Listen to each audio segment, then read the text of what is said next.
This week marks a really important anniversary in Thailand. On June 24th, 88 years ago, the kingdom transitioned from absolute monarchy to constitutional monarchy, the political system that is still in use today. The revolution led by Kanat Lasadon, or the People's Party, ended nearly 800 years of absolute rule under Thai kings. Here's a brief look at the revolution that changed the course of our nation. In 1926, Thailand, then known as Siam, was under the absolute rule of King Rama VII. The country's road to democracy, or whatever you'd call what we have now, started when 7 Thais came together in Paris to discuss an idea for change.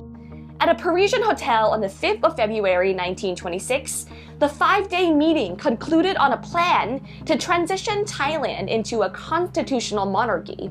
To join their group, they recruited students, military officers, civil servants, and others. 1 year later, in February 1927, a law student studying in Paris and the elected president of the group, Pridi Phanomyong, proposed calling themselves Kanat Lasadon. 6 years later, Kanat Lasadon ushered the kingdom into a new age. Ahead of June 24, 1932, preparations were made for the seizure of power. However, 1 day earlier, on the 23rd of June, government agents caught wind of the plan. However, they were too slow to react.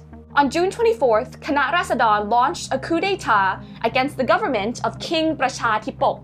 At the time, the king was away at his Hua Hin Palace.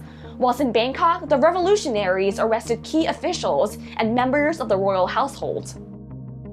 Kanat Lasadon then sent a telegram to the king in Hua Hin, demanding for His Majesty to accept the role of constitutional monarch and grant the Thai people a constitution. In order to avoid bloodshed, the king immediately agreed, bringing the 1-day revolution to an end. The first constitution, a temporary one, was drafted in just 3 days. The first permanent one was enacted on December 10th, now celebrated as the Thai Constitution Day. The first parliament meeting was held on the 28th of June.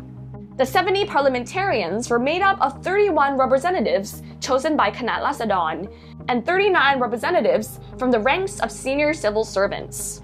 The parliament named Phaya Manopakorn Nitithada Thailand's first prime minister. Kanat Lasadon composed of 2 factions. The civilian faction was led by Pridi, while the military faction was led by Officer Plak Phibun Songkhram. Through the years, the 2 factions would compete for power as Thailand switches back and forth between democracy and dictatorship. A familiar theme, as we all know. Kanat Lasadon would play a major role in Thai politics for the next 15 years until a military coup in 1947. So it's now been 88 years since Thailand transitioned to a constitutional monarchy system. How democratic we truly have become remains up for debate, however. What do you think? How democratic do you think Thailand truly is? Let us know in the comment section below. And that's all I got for you today. Thank you so much for joining in. For more news, features, and videos, visit worldwideweb.disrupt.co. From Bangkok, I'm Tara Kamal-Tanabith, and I'll see you next time. Bye. พระยามโนปกรณ์นิติธดา พระยามโนปกรณ์ พระยามโนปกรณ์นิติธดา Yes!